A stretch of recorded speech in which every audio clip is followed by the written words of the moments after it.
Bom, gente, bom dia, boa tarde, boa noite. Estamos voltando aqui. Essa é a história das mulheres no Brasil, colônia hoje, tá? Prometo para vocês que nós teremos um vídeo desse, sem essa introdução longa aí, né? Mas teremos um vídeo sobre o Império e depois eu faço pelo menos 2 vídeos ali pro período republicano, separando mais ou menos até, sei lá, Era Vargas ou os anos 60 e pegando dos anos 60 para cá. Eu vou fazer um recorte ali e ponho para vocês aqui mais esse vídeo, tá? Bom, depois dessa longa introdução que eu fiz, né, explicando porque eu estou aqui fazendo essa aula, né, para vocês, ou esse papo, vamos dizer assim, eu gosto mais do termo papo. Agora nós vamos falar da colônia. Eu falei que é de propósito esse recorte, que é para parecer mesmo com o conteúdo da escola, para causar um choque maior. Ó, eu nunca vi esse recorte de história do Brasil colônia falando só das mulheres, não sabia que tinha tudo isso acontecendo. É para causar isso mesmo. No geral, assim, a condição das mulheres na colônia, aqui no Brasil, as mulheres eram vistas como, assim, elas trabalhavam muito. Você tem um trabalho doméstico, assim, absurdo, porque uma casa na colônia, ela era uma pequena fábrica, vamos dizer assim. O termo não está correto, historicamente, aqui, né? Mas tudo se fazia na casa, remédio, comida, roupa, tudo, muita coisa se confeccionava na casa, né? E mesmo uma mulher que era mulher do senhor de engenho, que tinha escravas, né, escravizados, ela também trabalhava bastante, ela também participava bastante. Lógico que a condição não é igual de uma escravizada, né, porque aí você tem várias mulheres também, tem mulheres e mulheres na colônia, mas no geral tem uma dedicação muito grande ao trabalho, uma participação muito grande na questão religiosa também, conduziam as orações e alguns assuntos ligados à religião, à igreja, toda essa vida religiosa, e principalmente vista como procriadoras, vamos dizer assim, tanto as escravizadas quanto as mulheres dos outros níveis da sociedade, né? Então, basicamente, esse é o papel no geral, assim, né, no rótulo atribuído à mulher. Mas é lógico que a gente está aqui para falar de quem saiu da casinha aí, né? A nossa primeira, eu não tenho imagem, nada aqui, né? Nós estamos falando de colônia, mas se você quiser ir anotando, anota esse nome aqui, ó, Madalena Caramuru. Madalena Caramuru. Madalena Caramuru ela é filha do Diogo Caramuru, português, com a Paraguaçu, a famosa Paraguaçu Tupinambá, né? A filha deles, a Madalena Caramuru. Qual que é o contexto dela? Ela está vivendo ali no século XVI ainda, né? E vivendo na segunda metade do século XVI, tem um contexto ali de um Brasil sendo colonizado, de sim, tentando encontrar aqui um projeto agrícola, né? Ou se encontra a partir da década de 30 um projeto agrícola para o país. Existe um projeto religioso muito forte junto com esse lance da colonização, e vocês sabem que nesse projeto religioso tinha o tal da catequese, né? Que era o trabalho dos missionários católicos. E aí esses valores europeus eram trazidos aqui para a colônia e isso era inculcado na galera de uma forma, lógico, violenta, de vários tipos de violência, mas isso era inculcado na galera e você tinha os valores europeus sendo incorporados aqui. Então não esqueçam daquela ideia que eu já falei na aula para vocês, existe uma grande variedade dos povos indígenas, né? E ó, não acreditem em quem odeia o termo povos indígenas. Essa pessoa é louca, essa pessoa não sabe nada, essa pessoa não está bem intencionada, tá? São povos indígenas, sim. Não cai nessa história de um povo só, um povo só, um povo só. Não, nós somos vários povos dentro do Brasil. Nós somos vários povos contemplados, garantidos e assegurados na nossa própria Constituição democrática. E ela é democrática porque ela incorpora esses povos aqui, tá? Então não acreditem nessa balela de o termo povos indígenas está errado. Está certo esse termo. Escreva esse termo, principalmente se for fazer o vestibular e tal. Vamos pensar, né, cientificamente falando, com as universidades, com as melhores cabeças. Não vamos pensar com a cabeça de uns idiotas que tem, não. Eu falo isso porque essa ideia de um povo, não, aqui é brasileiro, quem não quiser, sai de ré. Não é assim, não é assim.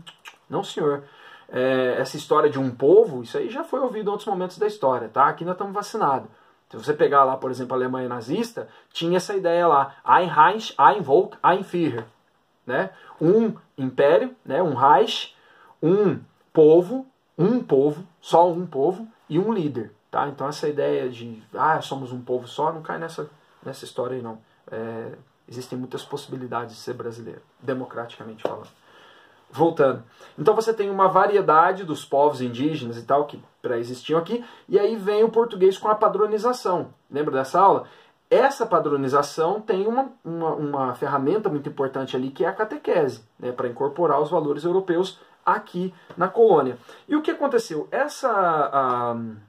A catequese, a alfabetização dos indígenas era restrita aos homens. Olha que doideira. Tipo assim, os caras estão invadindo, estão colonizando, vão catequizar, mas ainda assim, tipo assim, não é para todo mundo a catequese toda. A parte de ler e escrever fica para os meninos. E as meninas não participavam disso. E essa Madalena Caramuru, o que ela fez? Em 1561, talvez esse seja o primeiro documento produzido por uma mulher no Brasil, o primeiro documento produzido por uma mulher no Brasil. Em 1561, perdão, ela escreve uma carta para o padre Manuel da Nóbrega, reclamando dessa situação, fazendo uma reivindicação, querendo, dentro desse sistema da catequese, que as meninas também tivessem acesso à leitura e à escrita, ou seja, à alfabetização. Tudo bem que é violento, padronizado isso aqui, mas olha onde que ela está. Ela está pensando isso, né? E ela manda essa carta para o Manuel da Nóbrega. Ou seja, que as meninas também tivessem a instrução que os meninos teriam. Gente, isso é 1561, tá ligado? Essa carta, para você ter uma ideia, porque, assim, ó, aí a gente precisa pegar uma contribuição de um dos povos indígenas, os tupinambás. Os tupinambás tinham uma participação mais efetiva, feminina, relativa, né, na sociedade. Então, assim, quando você pega esses tupinambás e fala assim, vamos lá então, vamos catequizar vocês, tá? Agora é hora de ler e aprender. Aí vai os meninos. Aí os meninos falam, não, mas por quê? Né? Então ela está reivindicando isso. Pra vocês terem uma ideia, essa carta vai parar, o padre Manuel da Nóbrega acha isso sofisticado demais, vai parar na mão da rainha, da Catarina. E a Catarina... A rainha Catarina negou, cara, achou muito ousada essa ideia, né? Achou muito ousada essa ideia e negou, então, essa igualdade na instrução aí dos meninos e das meninas. Mas, de toda forma, pô, foi um rolê, né, cara? Você imagina, é uma audácia aí por um momento, né? Tanto é que em 2001 você tem um selo comemorativo, procurei na internet aí, tem um selo dos Correios que faz uma homenagem a Madalena Caramuru como a primeira alfabetizada ou algo do tipo assim. Aí tem uma certa romantização também, mas que isso aconteceu sim. Houve uma reivindicação ali logo no comecinho do Brasil Colônia para que você tivesse a mesma oportunidade de instrução para meninos e meninas dentro da catequese. Da hora, né? Legal. Pesquisa aí Madalena Caramuru. Outra fita que aconteceu é o seguinte, nesse contexto da colonização, nós falamos sobre a escravidão e falamos sobre a resistência à escravidão, né? E existiam muitas formas de violências e muitas formas de resistência. Uma das formas de resistência eram os quilombos, as fugas, né, e os quilombos, que eram essas comunidades alternativas que existiam como resistência à sociedade escravocrata, principalmente ali no Nordeste, né, no contexto da cana-de-açúcar, e depois aqui no Sudeste também, os quilombos eles se multiplicam, né, são muitos quilombos. E aí a segunda mulher que eu queria contar a história para vocês é a Aqualtune. Aqualtune, escreve aí, Aqualtune. A Aqualtune, cara, a história dela é do século XVII, é no comecinho ali da história do Quilombo dos Palmares, naquele contexto ali, e essa Aqualtune, ela era uma rainha na África. Ela foi capturada lá na guerra e ela foi trazida. Ela era filha do que seria o rei do Congo lá. E ela foi trazida, capturada e foi vendida como escravo. Você tinha escravos com captura de guerra e tal. Imagina, então você tem uma realeza aí que chega no Brasil como escravizada, né? No Brasil, ali na região de Pernambuco, ela vai ser usada como uma escrava, né? Vamos falar escrava aqui, mas você sabe que o correto é escravizada, tá? Reprodutora. Então a função dela era ter filhos, né? E aí, cara, uma vez grávida, ela resolve fugir. Porque existe um medo muito grande ali das escravizadas quando grávidas, porque elas sabiam que ao ter os seus filhos, os filhos normalmente eram separados delas, né? E esse processo era muito traumático e tal. Então, uma mulher grávida, ela fazia loucuras para conseguir fugir, para conseguir se livrar daquilo, com medo de que a criança fosse arrancada dela. E a criança era simplesmente tratada, até no século XIX, como uma cria. Você tem recorte de jornal no século XIX no Brasil Império que fala, vendo uma negra assim, assim, assado, com cria de 3 anos, com cria de 5 anos, como se fosse um bicho mesmo, né? E aí no desespero, cara, ela faz uma fuga épica, e aí ela vai para essa região lá onde vai fundar Palmares, né? Ela tá ali nesse começo de Palmares, né? Vocês sabem, tivemos uma aula aqui também, Palmares é uma série de quilombos ali, são vários quilômetros na Serra da Barriga, conectado por trilhas e tal, e aí lá ela é reconhecida como, né, com essa origem real dela, e ela começa a ser respeitada, e ela vira uma líder ali quilombola no meio desse contexto, desse quilombo que está crescendo. Para você ter uma ideia, ela é líder do quilombo, né, reconhecida como rainha, não com esse cargo exatamente dentro do quilombo, que é mais complexo que isso, não vamos falar disso agora, mas a linhagem dela vai dar origem aos outros líderes do quilombo. Por exemplo, a gente conhece o Quilombo dos Palmares, o Zumbi dos Palmares. O Zumbi dos Palmares era filho da Sabina, que era uma filha da Aqualtune. Então o Zumbi era neto dela. E o tio do Zumbi, que era filho da Aqualtune, era o Ganga Zumba, que foi líder durante um tempo também. Então, se você pegar esses líderes, ó, tanto o Zumbi dos Palmares quanto o Ganga Zumba, esse povo tá vindo dessa mulher, da Aqualtune, uma rainha negra africana que esteve aqui, fugiu grávida, foi pro meio do mato e fundou lá uma comunidade quilombola, ou pelo menos reforçou algumas aglomerações que tinham ali, que no fim das contas acabou virando o complexo ali que a gente chama de Quilombo dos Palmares, cara. Isso é muito louco, sabe? Você tem uma mulher protagonista nessa história, né? Você tem ali muitos ataques, né, que acontecem ao Quilombo dos Palmares, várias expedições, são 25 expedições ao todo, dos portugueses, dos fazendeiros da região, porque Palmares começou a ter milhares de pessoas e as pessoas fugiam para ir para lá. E essa Aqualtune, ela morre queimada pelos portugueses em 1677, né, numa dessas guerras, numa dessas ofensivas. E tem um pouquinho dessa história de Palmares e tal aí, de Zumbi, lá no vídeo que eu deixei aí sobre o 13 de maio, tá bom? Dá uma corrida lá, que eu não sei fazer aquele negócio de, ó, clica aqui que você vai naquele vídeo. Mas tá aí, tem pouca coisa. Não, tem bastante vídeo, mas você acha lá. E aí, então essa é a segunda, a Aqualtune. Rainha negra africana aqui, virou líder quilombola, né? A terceira mulher também tem a ver com esse lugar, com essa família. É a Dandara. A Dandara era esposa, companheira, vamos pôr assim, companheira, né? Companheira do Zumbi dos Palmares. E o Zumbi dos Palmares assume a liderança de Palmares ali nos momentos finais, né, do quilombo.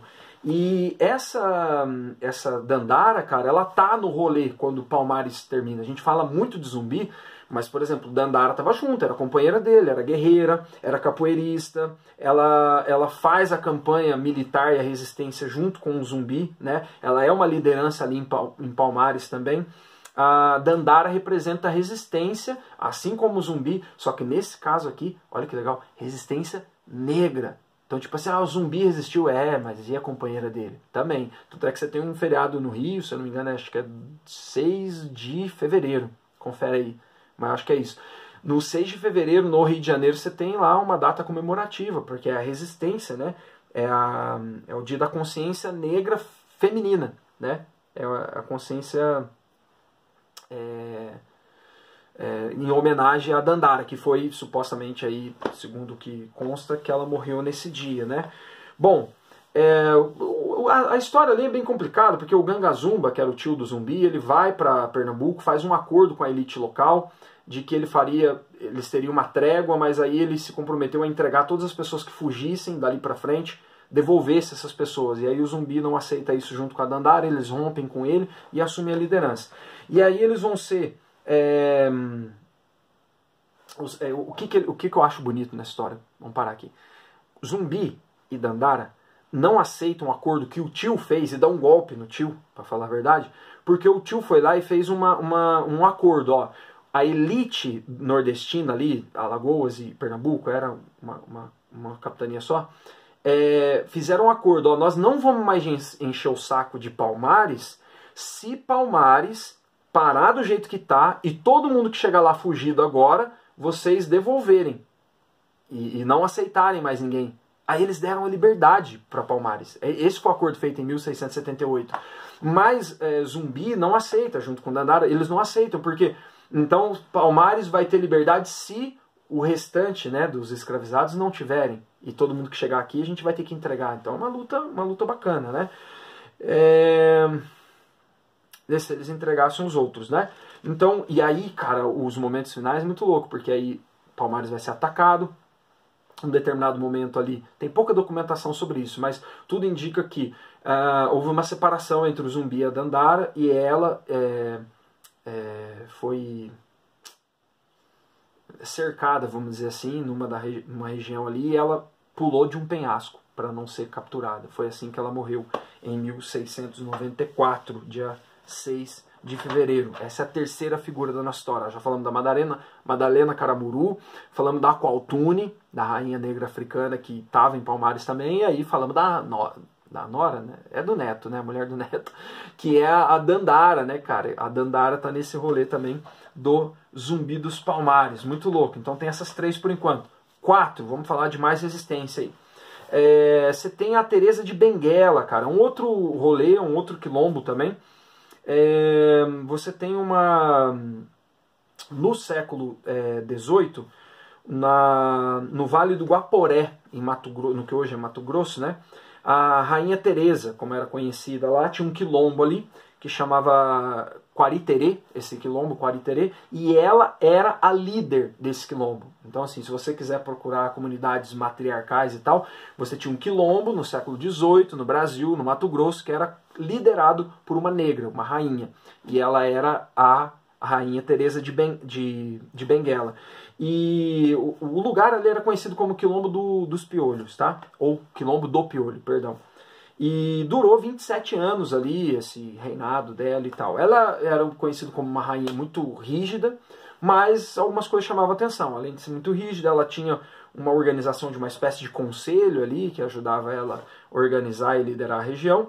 Em 1770, esse quilombo vai ser atacado e eles vão ser massacrados lá, né?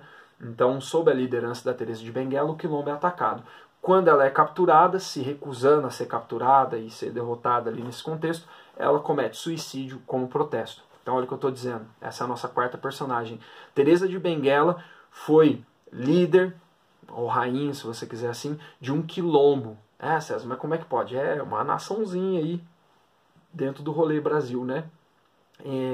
Liderou por quase 30 anos esse lugar. Um quilombo foi coordenado, liderado, guiado por uma mulher.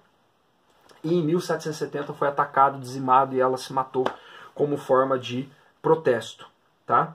Eu tenho aqui um trechinho para ler para vocês, que eu marquei aqui que eu tenho que ler, na página 30.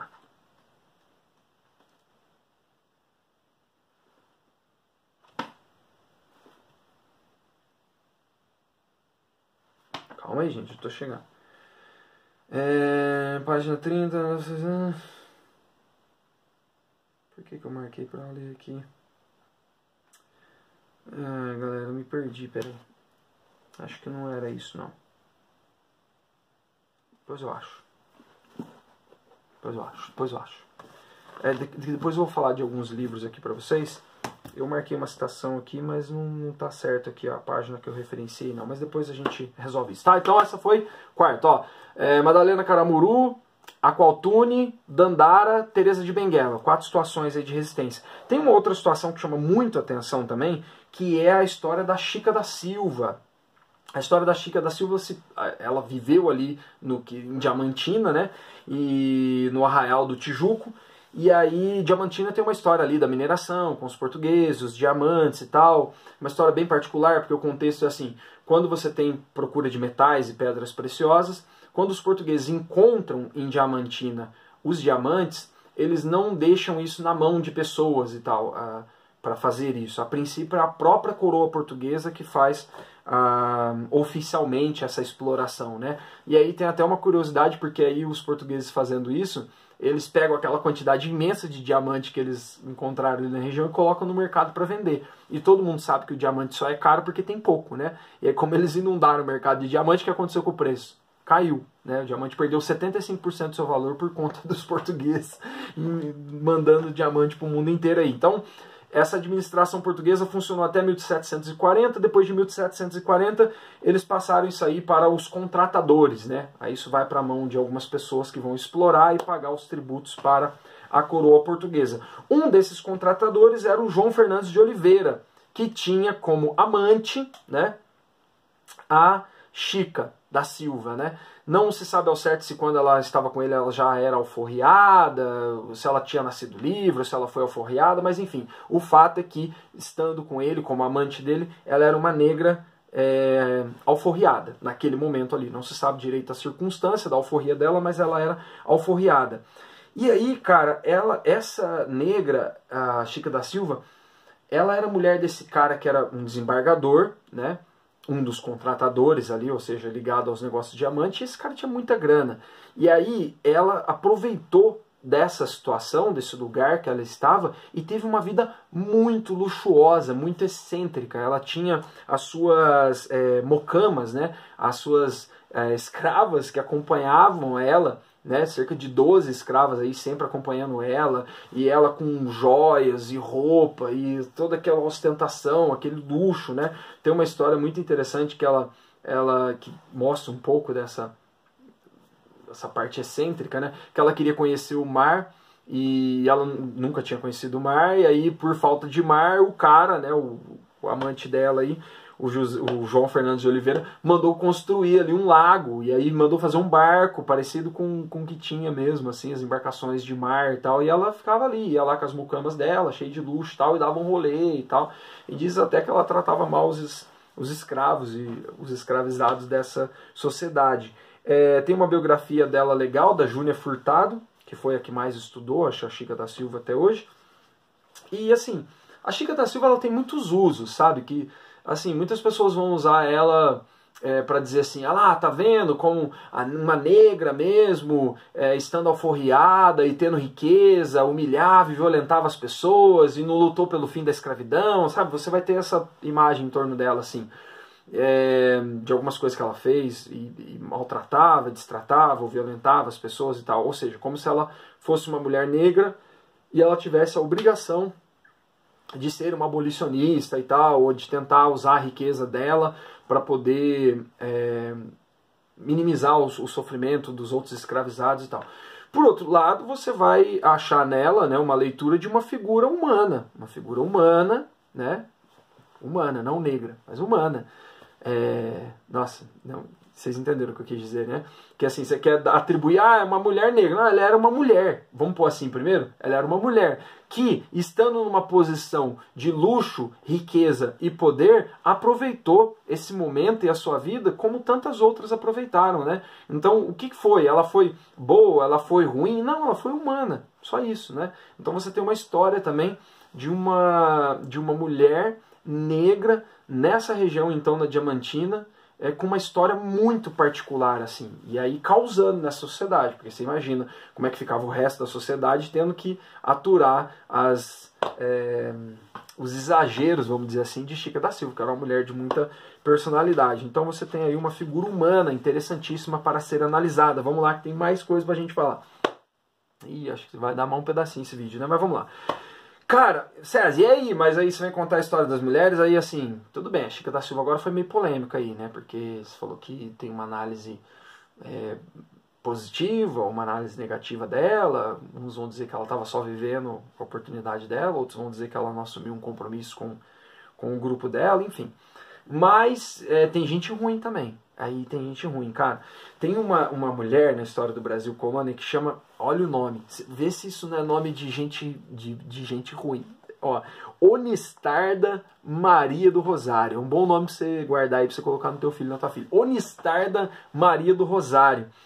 Cara, essa mulher viveu entre 1770 e 1828, tá? Então ela nasce na colônia e já morre no Império, né? 1828.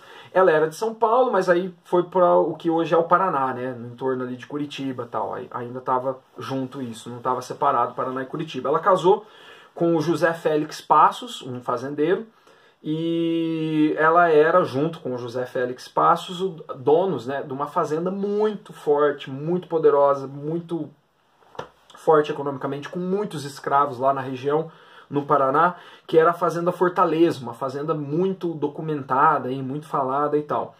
E aí, cara, a história é... Assim, a fazenda era um ambiente hostil, com muitos conflitos, porque o trabalho era pesado, os donos eram bem...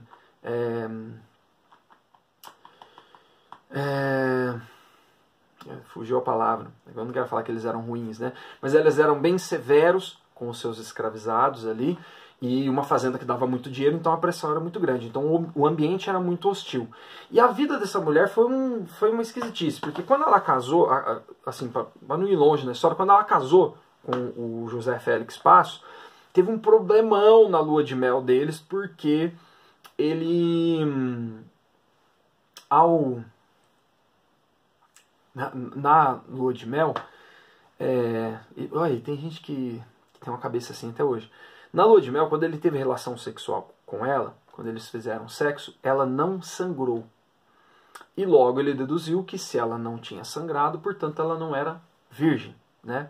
Na época ainda não tinham inventado o conceito de ímen complacente. Enfim, também não sabe se ela era virgem ou não. Tá.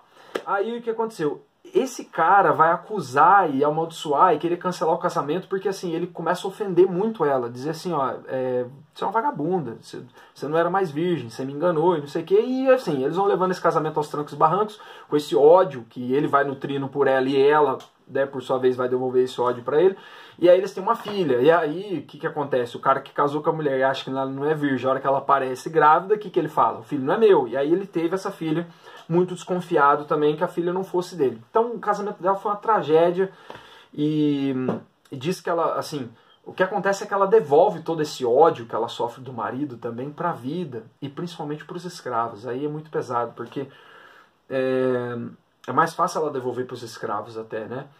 Ela tinha histórias de crueldade famosas, assim, que, por exemplo, ela mandou, achando, né, que uma escrava, né, escravizada, o marido estava interessado naquela escrava, o marido dela teria, certo dia, elogiado os dentes das escravas, dessa escrava especificamente, que eram dentes perfeitos.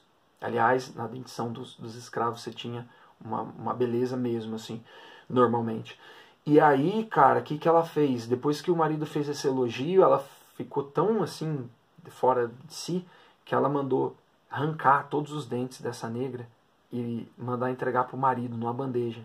Ó, você acha os dentes dela tão bonitos? Não, toma pra você. Olha só, uma briga de casal, olha quem foi pagar o pato. Esse tipo de violência era muito comum. E aí você tem, cara, tem relatos aí, assim, são relatos, né? De que ela pregava a orelha do escravo na parede, mandava pregar, as paredes de madeira, mandava pregar a orelha. Se ela desse uma ordem, o escravo, assim, não entendia, sabe assim, você tá surdo? Pregava a orelha, mandava pregar a orelha dele na parede e chamava ele, e ele tinha que sair e rasgar a orelha. Aconteceu isso não uma ou duas vezes, mas várias vezes na vida dela. A mulher encapetada, né, mano? Tentou matar o marido, oficialmente ela tentou matar o marido duas vezes, né? Tirando as vezes que ele passou mal e ninguém soube o que tinha acontecido. E ela tenta matar o marido duas vezes, e por tentar matar o marido e fazer essas loucuradas e tal, uma época da vida dela, ela fica presa num quarto, dentro da fazenda. Eles prendem ela no quarto e comida por debaixo da porta, né? E aí o marido dela morre, o José Félix Passos, né? E quando ele morre, a filha vai lá e solta ela. Quando a filha solta ela faz uma das cenas mais... a fita das fitas da fita. A menina solta ela, fala, cadê aquele desgraçado? Morreu. Tá onde? Aí tá velando. O cara conhecido na região, tudo tinha um velório, né? E aí ela foi até onde estava velando o corpo dele, né? E ela chegou lá, velando o corpo dele, gritando, comemorando que ele tinha morrido, e foi lá e puxou o véu lá e deu uma cusparada ainda na cara dele, cara. E amaldiçoou ele, e o povo saiu gritando, e ela esperneando e tal. Então era uma uma pessoa excêntrica também, esquisita. Era uma fazendeira que tinha muito poder, numa fazenda que tinha muito poder, isso era comum.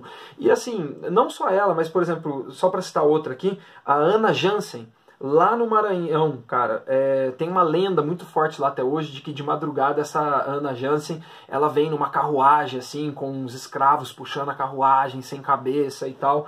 Ela foi também uma senhora de escravos, uma dona de fazenda muito poderosa, castigadora, muito ruim lá. Ana Jansen, tá? Anota esses dois nomes aí, ó. A Unistar da Maria do Rosário, aqui no Paraná, e a Ana Jansen no Maranhão. Era outra figura também, recebeu uma fortuna ali de herança, era uma proprietária de terra gigante, assim, né? Uma latifundiária, a maior escravocrata da região, e ajudou lá na contenção daquela famosa revolta da Balaiada, lá em 1838 e 41. Só que essa aqui, a Ana Jansen, ela não tá... Ela vive também uma parte na colônia e uma parte no império, tá? Então tô só alertando que gente ruim tem pra todo lado. Então toma cuidado com a lenda da Ana Jansen aí. Pauzinho aqui que eu tenho mais umas 3, 4, 5 ou 6 mulheres aí pra apresentar pra vocês.